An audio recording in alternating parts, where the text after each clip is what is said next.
the other conference final, the Eastern Conference final, man, with the Knicks and the Pacers. Game one will be at Madison Square Garden Wednesday night. This is a very interesting series. And I'm gonna say the same thing about the Knicks I said about the Wolves. Even though they won their last series, I did not like the way they played. I did not like it whatsoever. I've never seen a series where a team to me got outplayed for 85 to 90% of the series and they still won. And it's just nuts to me.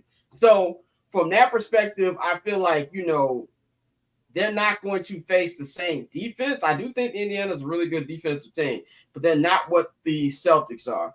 Having said all of that, Indiana, this is something that me and Pat have been talking here since we both said on our playoff preview special, not sleep on the Pacers. And I just feel like this is the Pacers' time to get to the NBA Finals.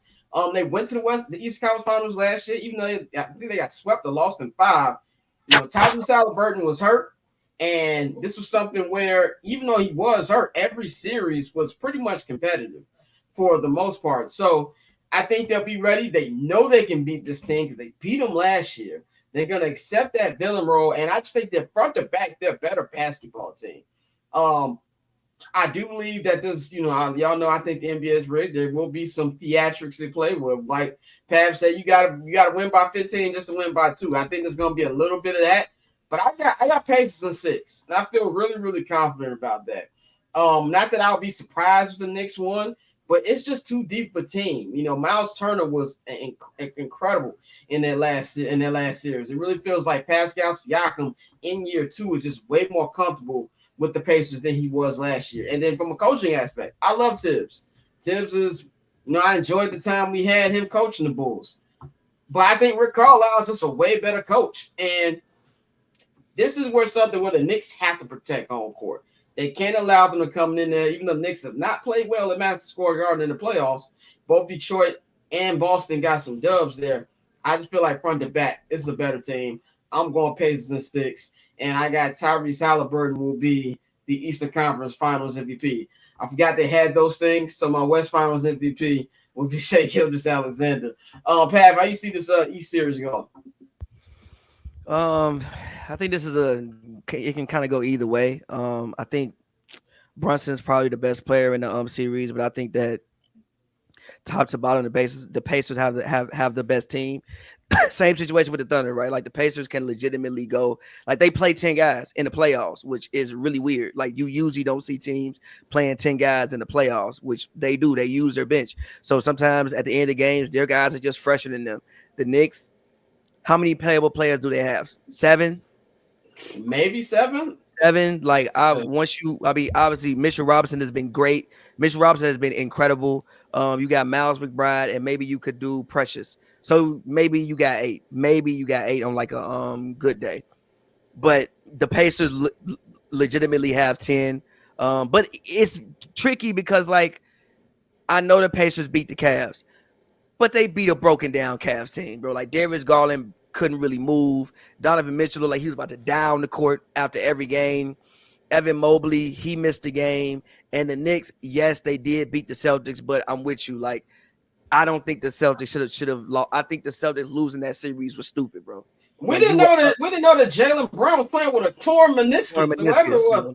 Yeah, you were up 20 in every single game. Besides the one Tatum actually got hurt in, you were pretty much you won the game. Just win the game, bro. And it wasn't like you were up 20 in the first quarter. No, you were up 20 in the second half. They basically came back on you in like 15 minutes.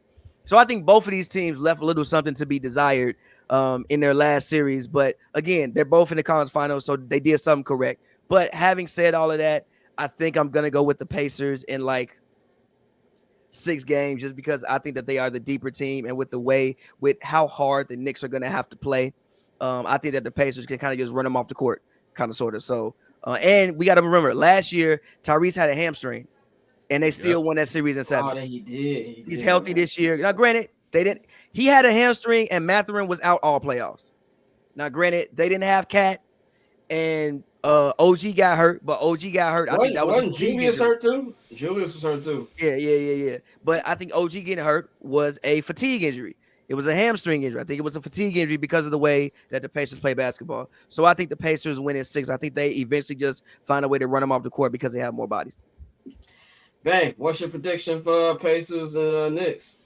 I want to pick the Pacers for work purposes because it will bring increased streams and page views to my Indianapolis market. However, the NBA don't give a damn about my job. They don't give a damn about me. Knicks in 7. The Knicks, I just can't see a world where they don't push the Knicks in the finals. I just don't see a world in it. So as much as I want to pick the Pacers, I have to keep them out of NBA is rigged type shit. And we're going to see the Pacers, the Knicks, excuse me, in the NBA Finals. I think I'm really interested to see what them games gonna be like if they're close. Like I think referees have done a really good They got to job, win by 15 and win by 2. They Yep. have to win these games, bro. They have to have and it where that's. you can't leave nothing to be desired. But I do think the NBA refs have been fair this year. Like I feel like they've been letting them play. I don't feel like it's been that many bad calls, like compared to what it Yeah, has been. your finals gonna But be when Thunder Pacers. right when you looking at Pacers thunder down the barrel of the Shit. nine, things might be a little different. They don't even have straight flights to Oklahoma City from Indianapolis. I'm pretty sure they don't. Tosin, how you got the East Conference Finals going? First thing I want to say is whoever said something about Rick Carlisle, that was you, right, Scott? Yeah. Yeah. Rick Carlisle is one of the most underrated coaches in any sport. I keep forgetting how long he's been in the league, and he's generally a really, really amazing coach. He's turned his team over. Yeah, and he looks just like Jim Carrey too. But it really does. But the logical person he wants to say the Pacers because of the way that they play basketball, right? They play really, really good basketball, like amazing style of basketball, and they just have a lot more players, depth-wise versus like the Knicks. But I just feel like the world that we live in right now is irrational. We live in a world where Donald Trump's our president again. And the Knicks just on this insane wave of just, I don't know what they're on right now, but it's probably like Eric Adams water, some shit, like where they're just doing anything. And I think the Knicks are actually going to go to the finals. I don't know why, but I just feel they're going to do it. I don't want to I want to bet against them logically, but it's just illogically, I just feel they're just going to somehow win. And I don't know how they're going to do it, but they're just going to somehow, because why are they still here? That's my whole thing is like, you should have been gone like 2 series ago, but you're still here. So, yeah. If you're a Knicks fan, you got to be salivating because the reason I say that is like there's nobody really. Like there's people in the way, but it's not like it's like a Michael Jordan's in your way. It's not like it's a Kobe and Shaq in your way. There's LeBron's not in your way. Steph Curry's not in your way. These are 3 beatable niggas that are in your way. Like you don't have anybody who has championship history that you can say, I don't know, they've been there before. So if that's got to be a scary but exciting feeling for Knicks fans. Catch I'm Not Gonna Hold You, hosted by Scott Lewis, every Monday and Friday at 5 p.m. Eastern, 2 p.m. Pacific, only on HMB Media and the Barbershop Network.